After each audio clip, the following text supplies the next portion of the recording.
So guys, hello and welcome to C02, that is the class 2 of the course Master the Art of Circuit Solving। और यहाँ पे अपन देखें तो सबसे पहले अपने को क्या चीज़ देखनी है कि एक कॉइल है अपने पास में, ठीक है। तो ये एक सिंगल कॉइल है, इसमें आई करंट फ्लो हो रहा है इस तरीके से।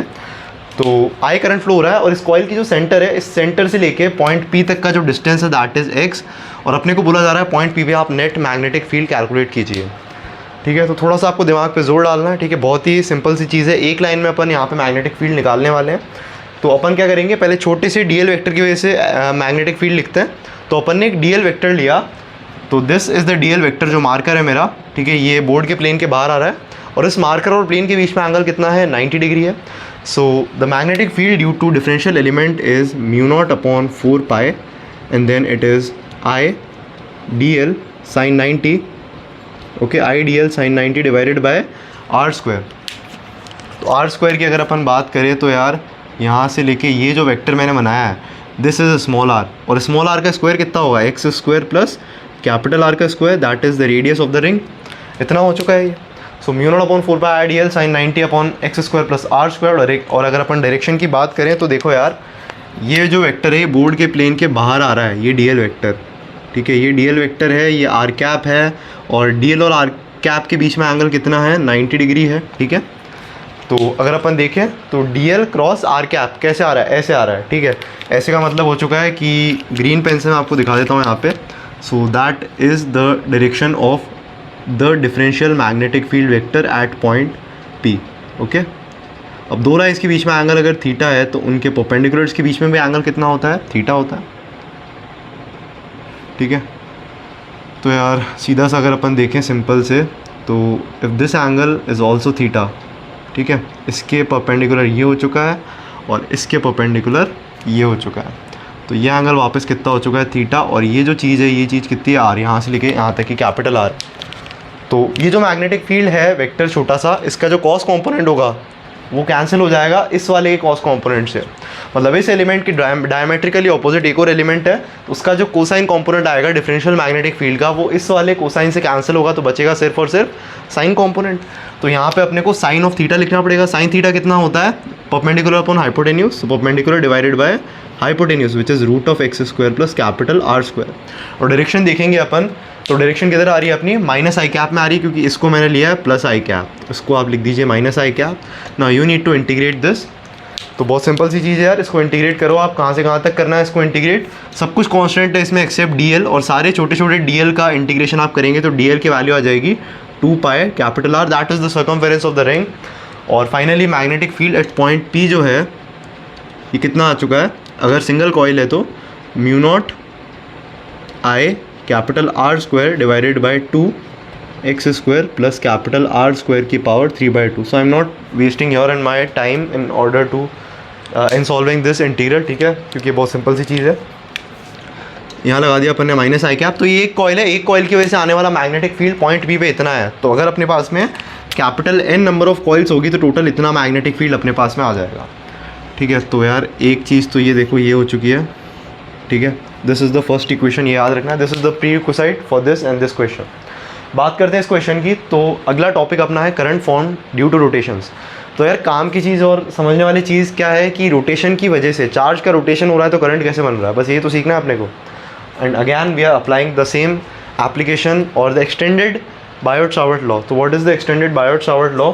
तो अपनी जो डिफरेंशियल अप्रोच है वो क्या कहती है यार, अपन सेंटर से किसी भी स्मॉल आर डिस्टेंस पे जाएंगे और एक डी आर थिकनेस की एक रिंग कंसिडर करेंगे जो इसके जैसी दिखने में होगी, और उस रिंग की वजह से पॉइंट पी में मैग्नेटिक फील्ड कितना आएगा। लेकिन अपने को तो बस ये पता है अगर उस रिंग में करंट फॉर्म हो रहा है, मतलब उस रिंग में अगर करंट जनरेट कर रहा है तो अपन उस रिंग का पॉइंट पी में मैग्नेटिक फील्ड निकाल सकते हैं। लेकिन यहाँ पे तो चार्ज का रोटेशन हो रहा है, तो चार्ज के रोटेशन की वजह से करंट कैसे फॉर्म होता है। तो क्यू चार्ज अगर रोटेट कर रहा है एक सर्कल में इस तरह से, तो यहाँ पे मैंने एक सर्कल बना दिया आपके लिए, ठीक है। यहाँ पे अपने पास में क्यू चार्ज है। क्यू चार्ज जो है ये किसी भी एंगुलर वेलोसिटी ओमेगा से घूम रहा है इस सर्कल की पेरिफेरी पे। तो Q multiplied by omega upon 2π जो है that is the current generated, ठीक है। मतलब क्यू को आप टाइम पीरियड ऑफ रिवोल्यूशन से डिवाइड करोगे, that is 2π by omega. So you will get Q into frequency which is I, and frequency is nothing but omega upon 2π। तो वापस से डिफरेंशियल अप्रोच अपन लगाने वाले हैं यहाँ पे।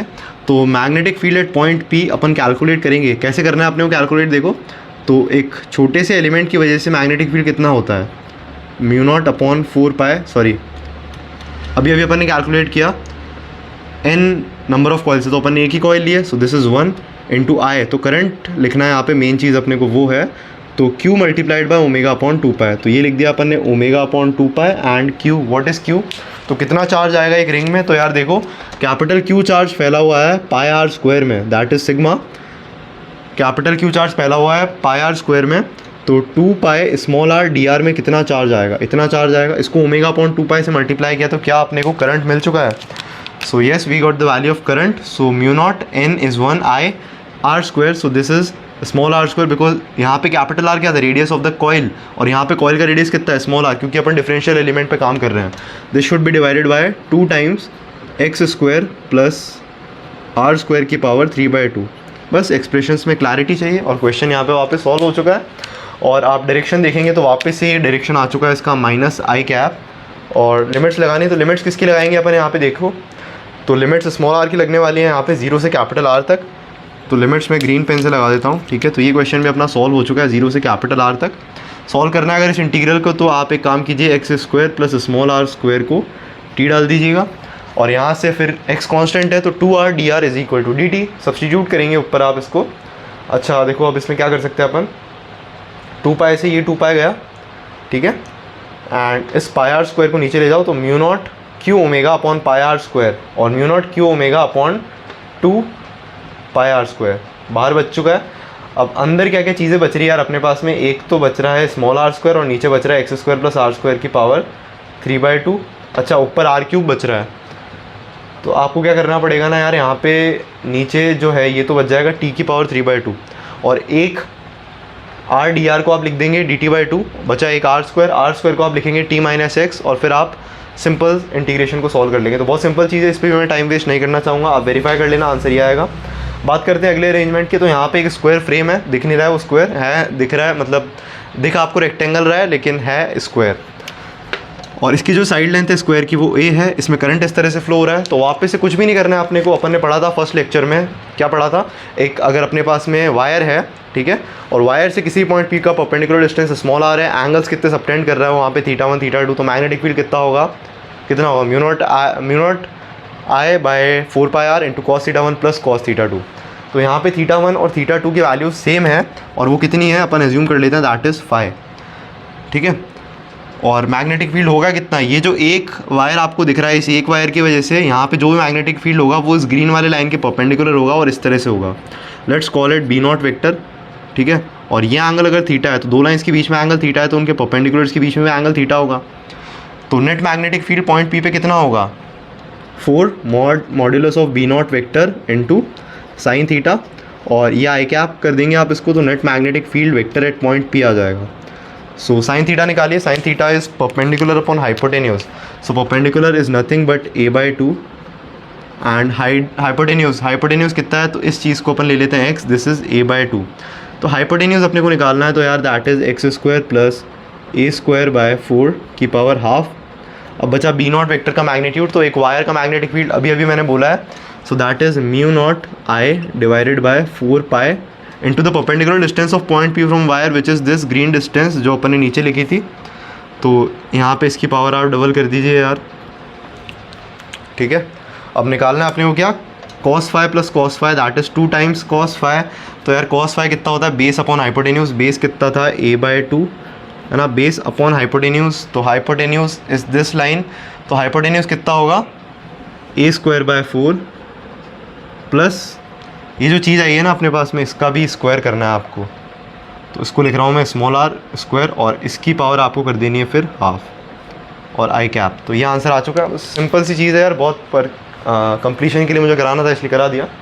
आगे बढ़ते हैं अपन, इसको चेक कर लेते हैं एक बार, सही तो है ही, इसकी पावर डबल हो जाएगी, yes, so sine theta was there and mu not I by 4 pi R, ठीक है, एक आर यहाँ भी आएगा, सही है, स्मॉल आर, ये कितना हो गया स्मॉल आर स्क्वायर, और स्मॉल आर स्क्वायर की वैल्यू कितनी है X square plus A square by 4, तो इस स्मॉल आर की जगह रखना है आपको x square plus A square by 4, A square by 4 plus A square by 4 कितना बच जाएगा, ए स्क्वायर बाय 2, और बस ये आंसर आ चुका है। क्या सिंप्लीफाई करेंगे अब इसको अपन।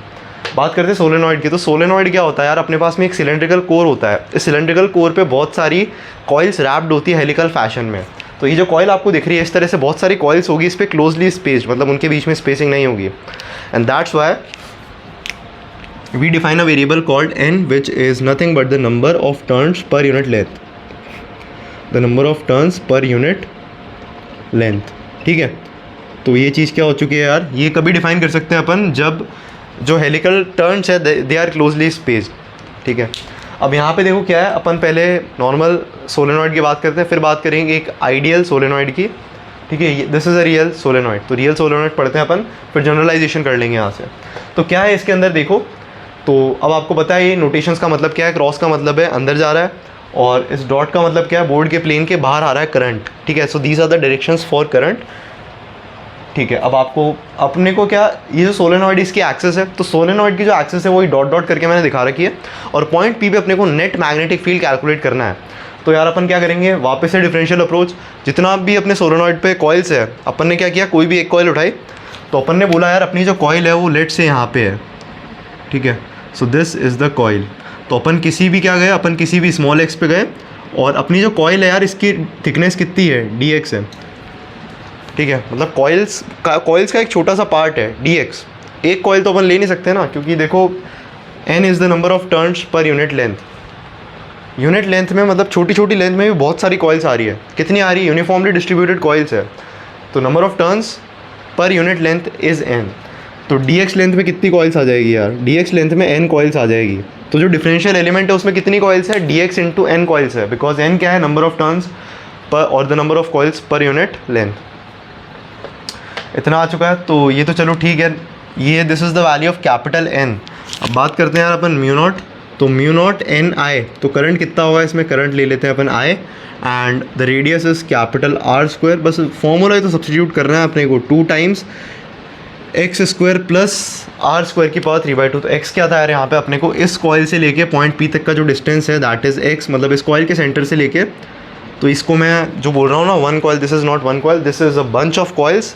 और टोटल कितनी कॉइल्स है इसमें, dx इंटू n। बस इसमें थोड़ी सी क्लैरिटी चाहिए, सिंपल है ये भी। तो that is x square plus capital R square, और इसकी पावर कितनी करनी है अपने को, 3/2 है ना, और this time it is in I cap plus I cap. ठीक है, अब इसकी लगा देते हैं यार अपन लिमिट्स, बहुत ही सिंपल सी चीज़ हो चुकी है ये। पर इसकी लिमिट्स कैसे लगाएंगे अपन ने बोला यार ये जो एंगल है ये वाला, ठीक है, ये एंगल कितना है, दिस एंगल इज़ थीटा। तो अपन बोल सकते हैं यार कॉट थीटा जो है that is base upon perpendicular, so that is x by capital R। तो x की वैल्यू कितनी हो चुकी है, capital R cot theta, that is the second equation. Differentiate this, so dx becomes minus capital R cosec square theta D theta. ठीक है, तो सबसे पहले एक काम कीजिए, आप इस dx को उठा के यहाँ रखिए, n mu not I capital R square 2 capital R square, all are constants except this x। तो x की ये क्या रखना है अपने को, कैपिटल R कॉट थीटा। तो ओरली सॉल्व करते हैं, कैपिटल R कॉट थीटा करो स्क्वायर, तो capital R square cot square theta, 1 plus cot square theta is cosec square theta, और बच रहा है R स्क्वायर, तो R स्क्वायर की power 3/2 that is R cube. तो नीचे है R क्यूब और ऊपर भी है R क्यूब, क्योंकि यहाँ से एक R आएगा, यहाँ से R स्क्वायर आएगा, नीचे R क्यूब ऊपर R क्यूब। R क्यूब की कहानी खत्म हो चुकी है। 1 plus cot square theta is cosec square theta, cosec square theta की power 3/2 that is cosec cube theta. So नीचे बचता है कोसेक क्यूब थीटा, है ना। So let's integrate this. तो ऊपर तो बच रहा है अपने पास में mu not I N capital R, sorry R तो ख़त्म हो चुका है, ठीक है, mu not N I by 2 बचा है नीचे अपने पास में। और ठीक है, तो ऊपर जो dx था, dx के अंदर क्या आ रहा है, कोसेक स्क्वायर थीटा आ रहा है नेगेटिव का, नीचे क्या है कोसेक क्यूब थीटा, और नेगेटिव साइन ऊपर है, तो एक कोसेक थीटा अपने पास नीचे बच जाएगा, उसको ऊपर भेजेंगे अपन तो बच जाएगा ये negative of sine theta. Negative of sine theta आ चुका है, D theta was already there in the direction.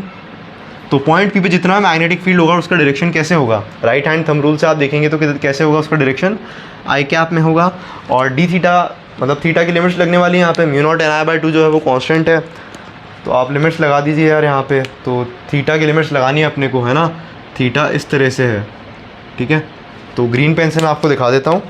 Initial limit अपनी लगेगी ये वाला एंगल, तो ये जो ग्रीन वाला एंगल मैंने यहाँ पे शेड किया है आपके लिए, ये एंगल कितना है, this is nothing but 180 minus theta 1। क्यों, क्योंकि ये जो एंगल है दिस इज़ थीटा 1। तो लिमिट्स अपनी कहाँ से कहाँ तक लगेगी, 180 माइनस थीटा 1 से लेके अपनी लिमिट यहाँ तक लगेगी, this angle is theta 2, alternate opposite angles. तो ये हो चुका है magnetic field vector at point P. तो पॉइंट पी पे नेट मैग्नेटिक फील्ड वेक्टर कितना हो चुका है, B P vector, that is this. अब माइनस साइन थीटा किसको डिफरेंशिएट करने से आता है, कॉस थीटा को। कॉस थीटा 2 बचा है यहाँ पे, तो लिख ही देते हैं यार। बी पी वेक्टर कितना आएगा देखो, सो mu not N I by 2 into cos theta 2 minus cos of 180 minus theta 1, ठीक है, आई कैप। तो यहाँ से अपन इसको भी याद रखेंगे आज के बाद से हरदम, very important from JEE advanced exam, ठीक है, डायरेक्टली काम आ सकता है कुछ केसेस में। So cos theta 2 plus cos theta 1 I cap. So ये जो चीज़ यहाँ पे लिखी गई है, this is the net magnetic field generated by real solenoid at point P which is subtending angles theta 1 and theta 2 at the end points of the solenoid. अब मैं यहाँ पे रियल सोलेनॉइड का यूज़ क्यों कर रहा हूँ, बिकॉज आइडियल सोलेनॉइड में क्या होता है, जो लेंथ ऑफ द सोलेनॉइड है दैट इज़ वेरी लार्ज और very huge as compare to capital R. तो अगर ऐसा होगा तो क्या थीटा की वैल्यूज़ नेग्लिजिबल हो जाएगी, मतलब थीटा की वैल्यूज़ आप 0 रखेंगे तो cos 0 plus cos 0 that is 2, और उस 2 से ये 2 कैंसिल होगा। तो एक आइडियल सोलेनॉइड की मैग्नेटिक फील्ड आपने एनसीईआरटी में पढ़ा होगा, जनरली सुना होगा, कितनी होती है, mu not N I. But आपको ये फॉर्मूला याद रखना है, और थीटा 0 दिया है तब जाके आप उसको यूज़ करेंगे, म्यू नॉट एन आई, पहला पॉइंट। दूसरा पॉइंट क्या है कि जो आइडियल सोलेनॉइड होता है अपने पास में, तो यहाँ पे मैं आपको बता देता हूँ, ये आइडियल सोलेनॉइड है, ठीक है, इसकी 2 कॉइल्स है, these coils are closely spaced, ठीक है। अब अपन ने बोला इन कॉइल्स में करंट इस तरीके से फ्लो हो रहा है, ठीक है, इन कॉइल्स में करंट इस तरीके से फ्लो हो रहा है, तो मैग्नेटिक फील्ड कैसे जाएगी, तो इस कॉइल से यहाँ पे मैग्नेटिक फील्ड लाइंस कुछ इस तरीके से जाएगी, ठीक है। तो इसमें ऐसे जा रही है मैग्नेटिक फील्ड, और इसमें मैग्नेटिक फील्ड कैसे होगी, ऐसे, ठीक है। तो आप ध्यान से नोट करेंगे तो ये कॉइल्स इतनी पास आ जाती है कि ये जो 2 मैग्नेटिक फील्ड लाइंस है ये वर्टिकल सी बन जाती है, और वर्टिकल सी बन जाती है तो क्या है कि एक जो मैग्नेटिक फील्ड है वो नीचे है वेक्टर, और दूसरा मैग्नेटिक फील्ड वेक्टर ऊपर है। तो एक रियल सोलेनॉइड के अंदर मैग्नेटिक फील्ड क्या होता है, यूनिफॉर्म होता है, और ये जो मैग्नेटिक फील्ड लाइन्स है ये सोलेनॉइड के बाहर की तरफ जा रही है, दिस इज़ आउटसाइड। तो रियल सोलेनॉइड के बाहर मैग्नेटिक फील्ड कितना होगा, 0 होगा। ये पॉइंट्स आपको याद रखना है। बाकी अपना real solenoids currents form by rotations cover हो चुका है, और बायोट सावर्ट लॉ भी अपन ख़त्म कर चुके हैं। So this was all about C02। So still welcome to the course master the art of circuit solving. अभी तक अपन ने कुछ भी नहीं पढ़ा है as such, it is a huge course, और आपको पता चल जाएगा कि इन चीज़ों पे मैं ज़्यादा टाइम क्यों नहीं दे रहा हूँ, because I have much more cool stuff to deliver, ठीक है, और जो ज़्यादा रेलेवेंट भी है, ये कम रेलेवेंट नहीं है, ठीक है, इसको नेग्लेक्ट नहीं करना है। दिस इज़ लाइक ये बहुत ज़्यादा एसेंशियल है, इसके बिना तो वो सब का कोई सेंस ही नहीं है, that's why I am teaching you this. और स्टार्ट कर रहा है कोई स्क्रैच से तो उसको तो करना है ही फिर ये। तो मिलता हूँ आपसे अगले लेक्चर में, till then have wonderful day ahead and जय हिंद।